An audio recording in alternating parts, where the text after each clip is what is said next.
computadora. Bien, comentábamos los temas del día de hoy. Hablando un poco sobre los antecedentes correspondientes. Ok, no hay problema. Hablabas, prenda por favor la cámara, Frank White. Hablábamos sobre los antecedentes, es decir, antes del tema que vamos a ver el día de hoy, o los episodios y hechos del día de hoy, ¿qué pasó antes? Y esto es algo que ustedes ya lo han visto cuando han trabajado la Revolución Francesa, sin no ir tan atrás, cuando han hablado del tema de la etapa o la era napoleónica, ¿no? Centrándonos en el último tema, recordarán ustedes que en este periodo Napoleón conquistó casi toda Europa. Se lanzó a la conquista de Europa. Se formaron alianzas o coaliciones para poder combatir a Napoleón. Y es así que Napoleón fue derrotado. Sin embargo, Europa quedó hecho de alguna manera todo un desastre. Europa quedó hecho, digamos, trizas, si así se puede decir. Europa quedó en crisis, ahora es necesario reorganizar toda la situación. Y eso se quiso hacer. Se quiso reorganizar Europa para que éste quede tal como era hasta antes de la época de Napoleón, hasta antes de la época de la Revolución Francesa. Eso es lo que se pretendió hacer, muchachos.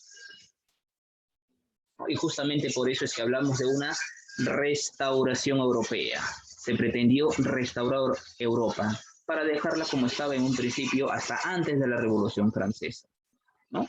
Recuerda que durante la Revolución Francesa se le recortó los poderes al rey.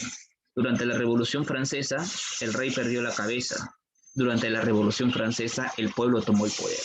Y los otros países de Europa, las otras monarquías de Europa, miraban eso con total inseguridad, incomodidad. No le gustaba lo que estaba pasando en Francia. Por eso es que querían dejar las cosas hacia el periodo antes de la Revolución Francesa. Que todo esté como estaba antes. Que el pueblo no tome el poder, que los reyes sigan gobernando, que las monarquías absolutas sigan imperando, ¿no? Que el antiguo régimen siga imperando. El antiguo régimen es la monarquía absoluta, en el cual el rey es amo y dueño de su reino. Él es el mandamás, el que tiene los poderes absolutos. Y esa es la tarea de la restauración, o esa es la tarea justamente ahora en la restauración europea. Restablecer las antiguas monarquías, restablecer las antiguas dinastías en el poder, dejar en el orden de las cosas a todo como estaba antes de de la Revolución Francesa, ¿no? Todo el desastre que Napoleón había dejado. Y si en algún otro país de Europa vuelve a haber algún levantamiento, así como hubo en Francia, con su Revolución Francesa, si algún otro país, su pueblo quiere rebelar y quiere faltarle el respeto al rey, quiere quitarle al rey el poder, si algún otro país de Europa pasa lo mismo que pasó en Francia y su revolución, entonces los países de Europa se van a comprometer para ingresar a ese país y pues acabar con esa revolución, cosa que no pudieron hacer en Francia. Es así, muchachos, es así que se va a convocar, bueno, aquí está, este es un antecedente de lo que te conté, ¿no? Este es un antecedente de lo que te conté, de toda la situación que se generó durante la Revolución Francesa, toda la situación que se generó tras la invasión de Napoleón en Europa y cuál es la situación ahora para poder reponer todo a su antiguo orden. En otras palabras, restaurar el absolutismo, ¿no? Restaurar el absolutismo. Y para eso se convocó, como ves en pantalla, esto es un resumen de todo lo que es la restauración europea, para eso se convocó el Congreso de Viena, o se realizó el Congreso de Viena. Profesor, ¿qué es o qué será el Congreso de Viena? Este Congreso de Viena se va a desarrollar entre los años de 1814 a 1815, donde se van a convocar a los países europeos absolutistas de la época, ¿no? A las principales potencias absolutistas europeas de la época. Va a asistir Austria,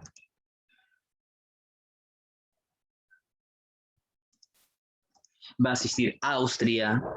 asistir Rusia, ¿no? Va a asistir Inglaterra, va a asistir Francia, ¿no?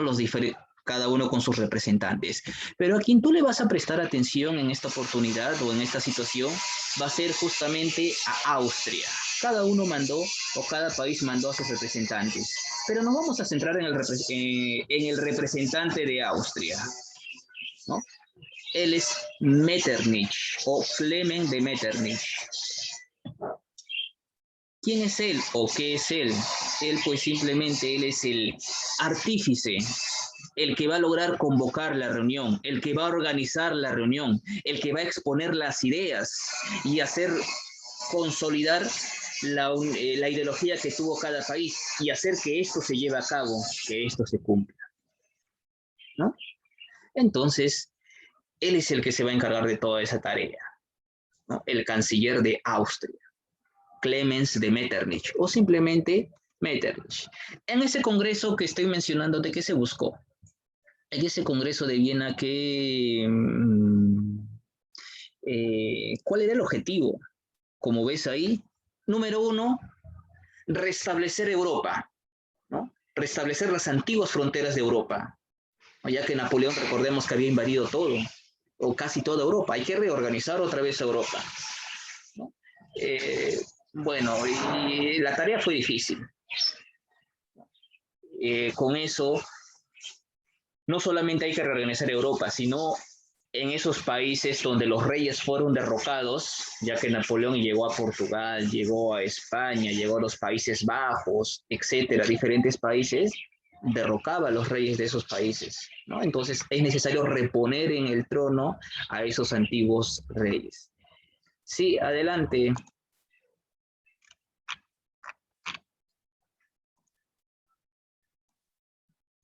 Adelante, y lo voy con la mano levantada y por favor la cámara encendida.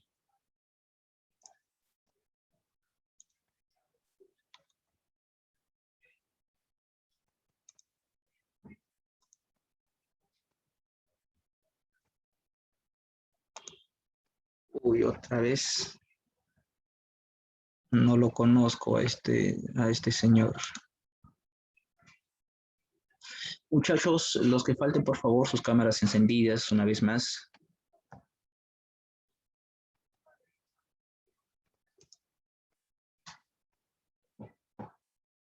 García González, Cristian Calderón.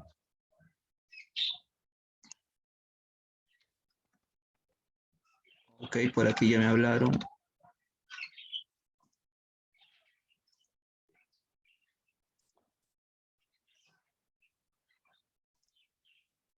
Un momento, por favor.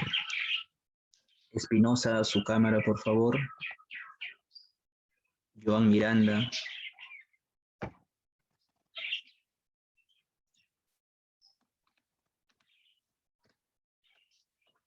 Cámaras encendidas.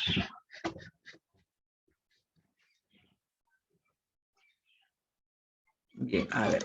Estaba comentando yo acerca de acerca de los objetivos que se perseguían en el Congreso de Viena. Y todo eso, bueno, se dio en aquel entonces, ¿no? Restaurar a los antiguos reyes en sus antiguos tronos. Ese es uno de los objetivos. Restaurar nuevamente, restaurar las antiguas fronteras de Europa, ¿no? Y en otras palabras, que Europa esté como antes, ¿no? Y con eso, lo que está buscando el Congreso de Viena es que el absolutismo siga imperante, que el absolutismo siga gobernando, que el absolutismo siga en escena, donde el rey tiene el poder de todo, donde el rey manda y gobierna, propone las leyes, dicta ordenanzas, nadie puede criticar al rey. Pero tú entenderás, muchachos, que en esa tarea de reordenar Europa, no todo va a quedar como estaba antes. Hay algunos países a quienes se les va a regresar todo su territorio y algunos no. El caso, por ejemplo, uno de los países que fue más beneficiado fue Inglaterra, ¿no? Inglaterra, Rusia, quien se anexionó o se quedó con casi toda Polonia. Bueno, Austria, que regresó a sus fronteras antiguas, se le respetó. Bueno, y Francia, quien perdió los territorios que había conquistado con Napoleón. Ese es entonces el caso del Congreso de Viena. Pero no queda ahí, muchachos, no queda ahí la situación. A ver. Ok, estoy revisando el chat. Sí. No queda ahí solamente la situación, sino que además ya he hablado de cómo se buscó reordenar las antiguas fronteras, ¿no? Pero además, muchachos, también dije en un inicio que se intentó, si en algún otro país de Europa, de los que se ha mencionado y los que se han reunido, otra vez hay rebeliones, surgen revoluciones, conflicto o hay crisis, estos países van a ingresar con su ejército para acabar con esas revoluciones. Y así se formó una reunión, o los países se van a organizar y se van a reunir para poder intervenir en los asuntos de Europa, para poder intervenir en cualquier país donde haya peligro, para poder intervenir en cualquier... A ver, un momento, para poder intervenir en países...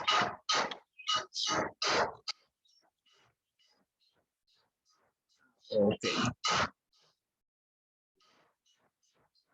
Para poder intervenir en estos países donde haya conflictos, ¿no? Lo que quieren es asegurar la permanencia del absolutismo, ¿sí? Eso es lo que se busca en el Congreso de Viena. Pero ¿cómo llevarlo a cabo? Para eso los países van a organizar alianzas bélicas. A eso se le conoce como la Santa Alianza. ¿Qué es la Santa Alianza? La reunión de países formados por Rusia, por Austria y Prusia. ¿Con qué finalidad? Lo que acabo de mencionar. Si en algún país hay un intento de rebelión, pues van a ingresar ellos a acabar con esa rebelión. Aunque esto sonaría como excusa, porque se están reuniendo varios países poderosos para intentar acabar contra intentos de revolución. Pero estos países, si te pones a pensar, estos países pudieran también reunirse para poder invadir otros países. Aquí en América, cuando se formó la Santa Alianza, años 1814, años 1815, aquí en América estábamos, o en América del Sur, que estaban en proceso de la lucha de independencia de los países. Muchos habían obtenido su independencia, otros países estaban por obtener su independencia, pero estaban, ¿cómo se dice?, sobreavisados, estaban de alguna forma posiblemente asustados, porque esa reunión de la Santa Alianza su ejército podía llegar a América e intentar conquistar América, ¿no? Ya que los españoles estaban siendo expulsados de ese territorio. Entonces, muchachos, eso es lo que fue la restauración europea, ¿no? A través del Congreso de Viena se intentó restaurar todas las fronteras de Europa. Eso se llevó a cabo con la ejecución o formación de la Santa Alianza, cuando pues se dio esta agrupación militar, ¿no?, en caso de alguna sublevación. Ahora pasemos a lo que es, bueno, acá vemos un mapa de cómo quedó Europa después del Congreso de Viena. Comentaba yo por ahí que uno de los más beneficiados, Inglaterra, Francia pierde todo su territorio conquistado, Austria,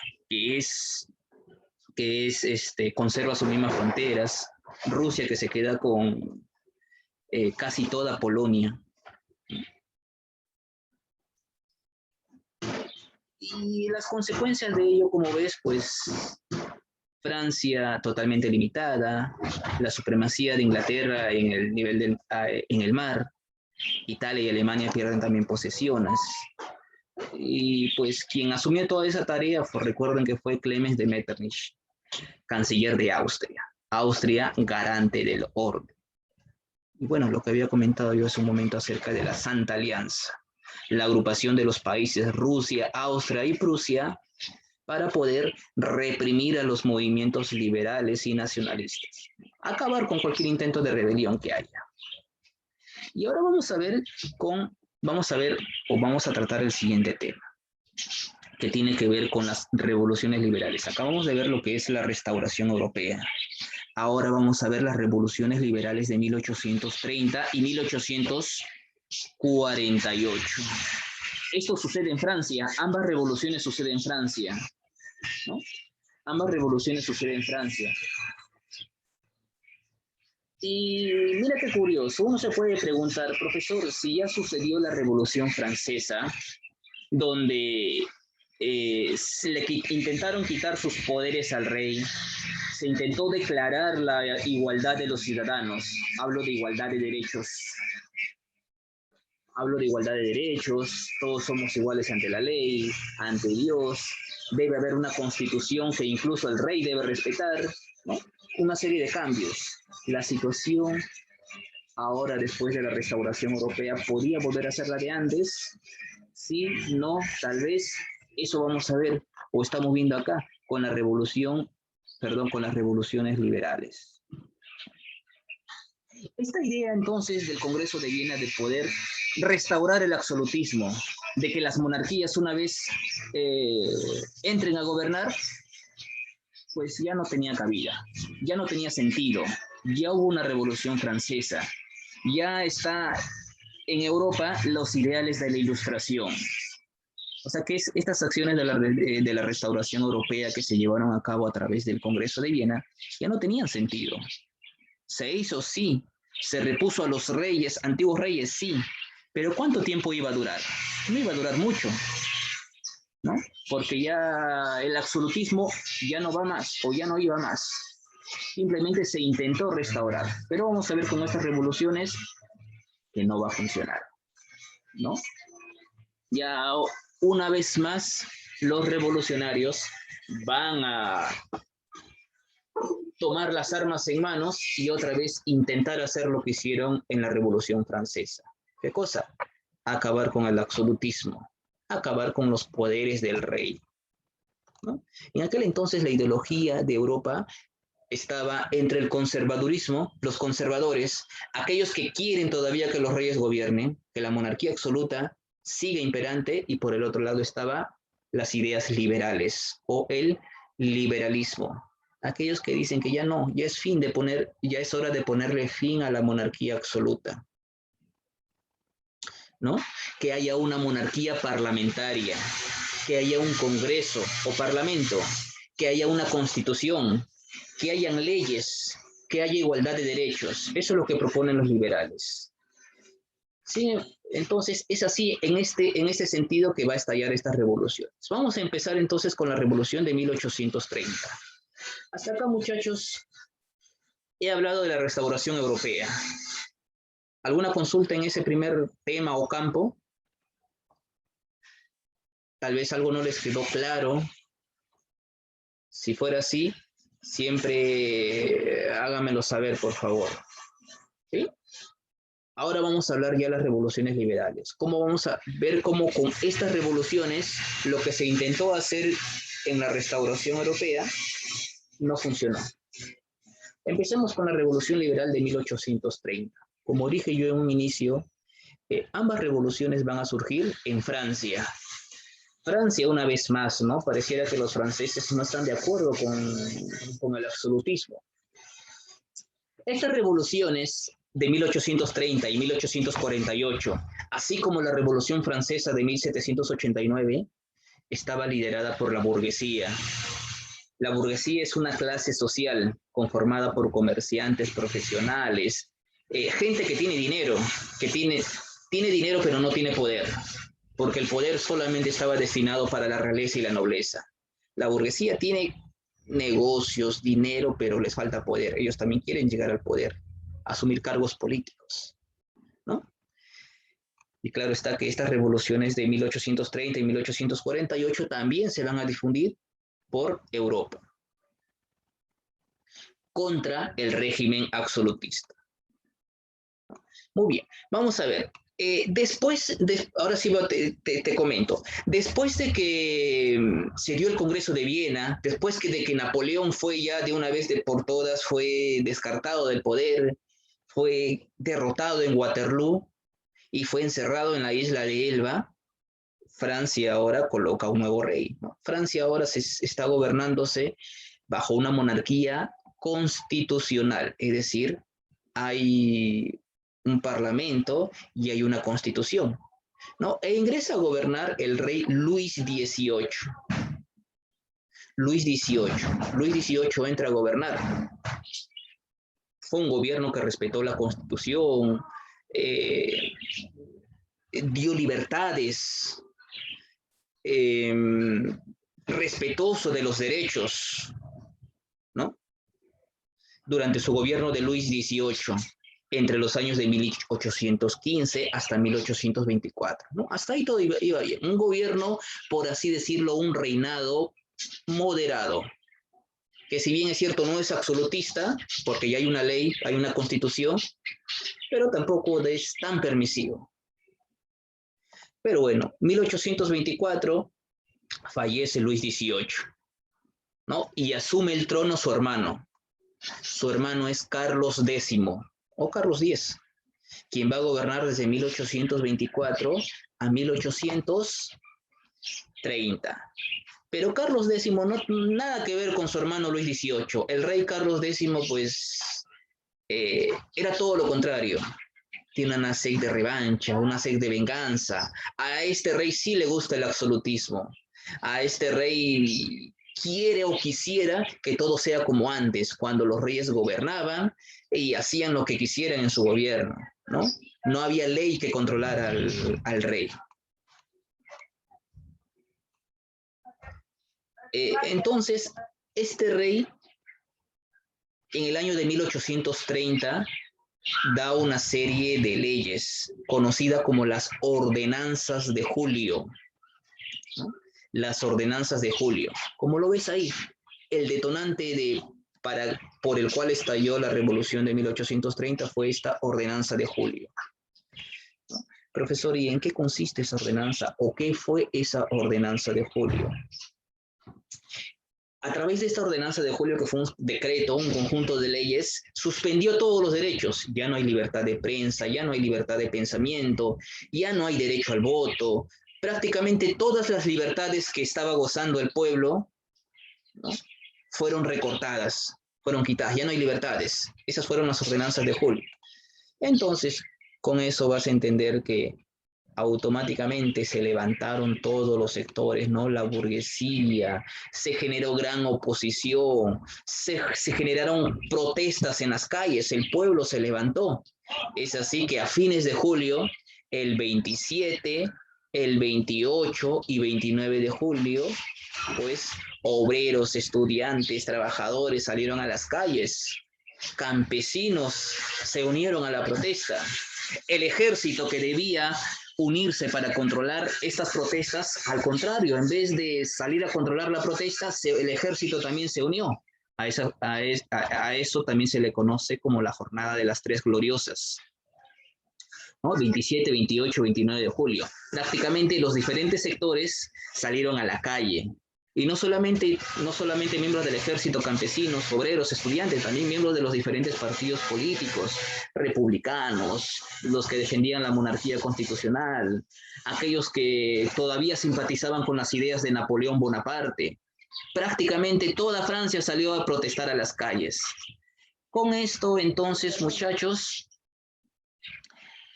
no le quedó más opción que a Carlos X que a renunciar.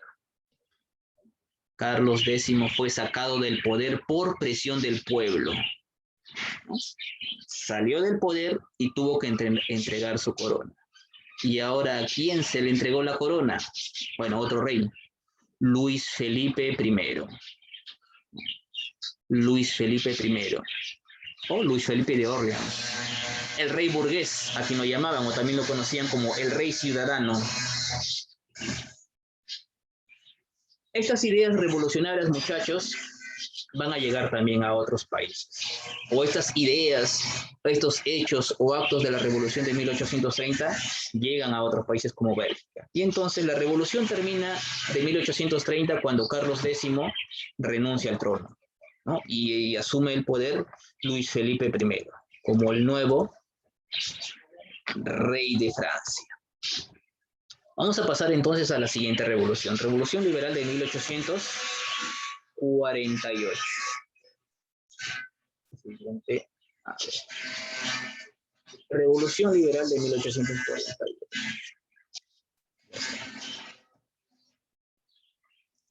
Esta también sucedió en Francia. Sucede en Francia ya con Luis Felipe I a la cabeza. Y en aquel entonces ya había cierto malestar. Para 1848, cuando se llega a los años de 1848, otra vez está habiendo malestar en las esferas del gobierno, ya que este rey, claro que fue un gobierno constitucional, pero siempre daba más favores, siempre sacaba más cara o siempre daba medidas a favor de la alta burguesía. Es decir, los que tienen dinero, pero los que tienen grandes masas, cantidades, talleres, negocios, ¿no? En cambio, la pequeña burguesía es relegada. Y no solamente eso, el pueblo es cada vez más explotado. Explotación a la clase obrera, marginación de la burguesía baja, ¿no? Eso cada vez lo lleva al desprestigio a Luis Felipe I. Detonantes de la revolución.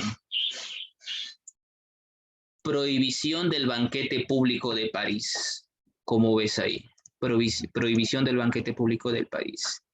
En el año de 1848, por el mes de febrero, se realizaban banquetes públicos, ¿no? Grandes comelonas en plena vía pública, ¿no? Donde se reunían miembros de la burguesía, miembros intelectuales, no solamente a compartir, sino a debatir también diversas ideas, ¿no? Justamente como a manera de protesta contra el gobierno.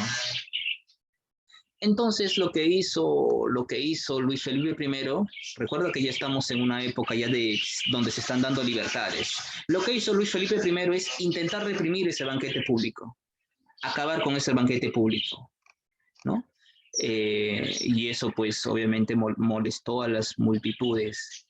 Y así, una vez más, protestas en Francia. La revolución de 1848 estalló exactamente fines de febrero, 23, 24 de febrero, donde estudiantes, obreros salen a las calles, barricadas, enfrentamiento con las fuerzas del orden público, ¿no? Se intentó solucionar la situación, pero ya era tarde.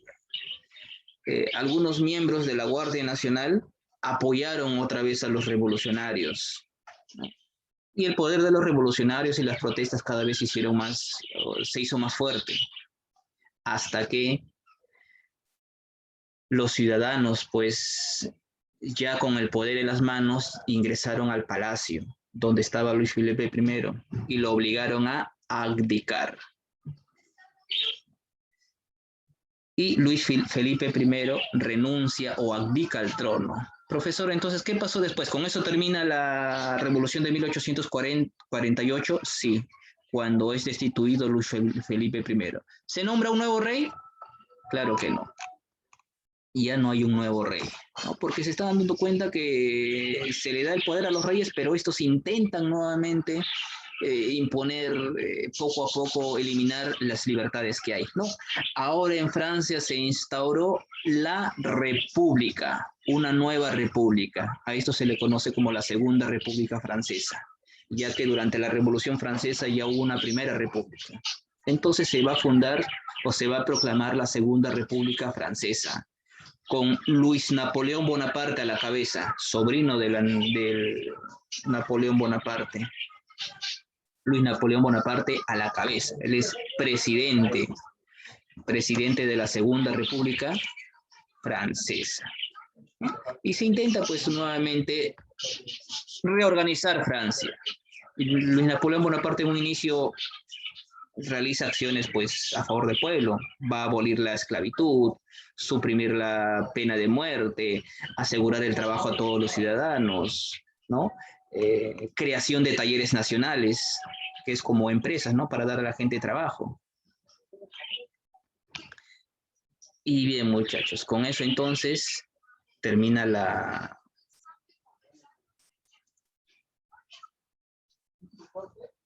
Terminamos con la clase del día de hoy. ¿Alguna consulta, alguna duda, muchachos, por favor?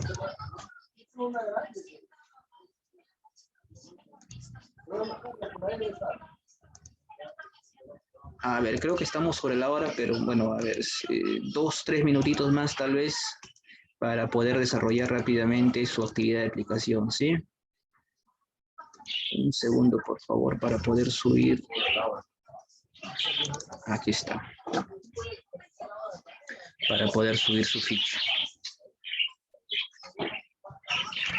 Aquí está.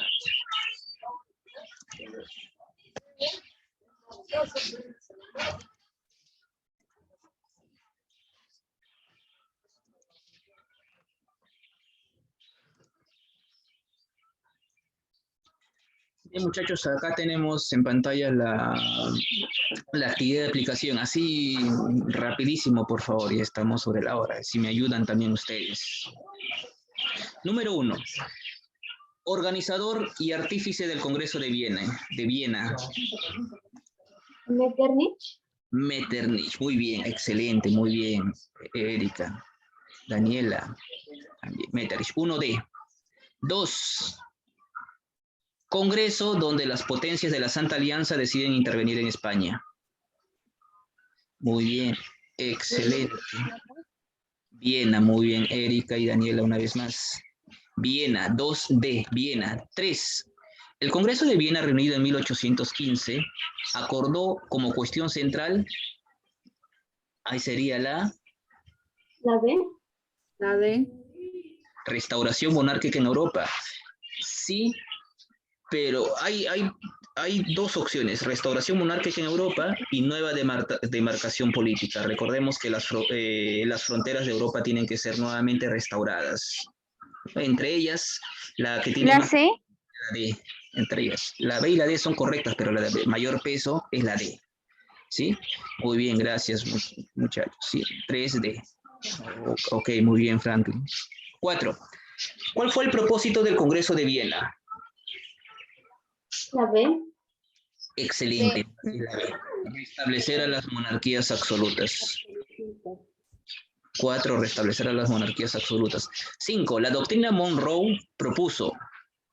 Ya esto rapidísimo. Doctrina Monroe fue algo que dijo el presidente de Estados Unidos, James Monroe. América es para los americanos. Ok, Neil. Con eso quiere decir simplemente... La E. Protege los intereses. Rechazar cualquier intervención europea en América. 5A. 5A. 6. Ideología burguesa que busca asegurar la libertad del individuo. Nos referimos a... El liberalismo. Liberalismo, sí. La C. 6C. 6C. 7. Rey derrocado. Rey derrocado en la Revolución de 1830. Carlos X. Excelente. 8. La prohibición de un banquete público a celebrarse en París es el detonante de la revolución de... La C. 48 y Luis 18, ¿verdad? Ok. C. 9. La 7 era Carlos X, C de casa. 9. En 1848, una de las principales causas de las revoluciones en Francia, Alemania y otros países de Europa fue el impacto de las formas de gobierno. En este caso sería la miseria de la población campesina, ¿no? La población vive en miseria, pobreza, por eso las rebeliones. 10. La E, sí, 9E y 10. País donde surgen las revoluciones del 30 y 48. Francia. Francia. Muy bien, muy bien. Muy bien. Muy bien, muchachos, chicas, chicos, gracias, bueno, por quedarse unos minutos de más. Más bien, un segundito más les voy a pedir para tomar la captura y a los asistentes. Y tomando en cuenta una alumnita que se retiró porque se le acabó la batería. Un segundo, por favor. No se muevan, no salgan. Y claro está, lamentar lo sucedido el día de hoy y gracias por su apoyo, por su ayuda. Y ya bueno, haré saber lo sucedido. Bien, muchachos, ahora sí. Gracias, gracias, muchachos. Nos vemos. Tengan buenas tardes. Envíen sus tareas temprano, por favor. Cuídense.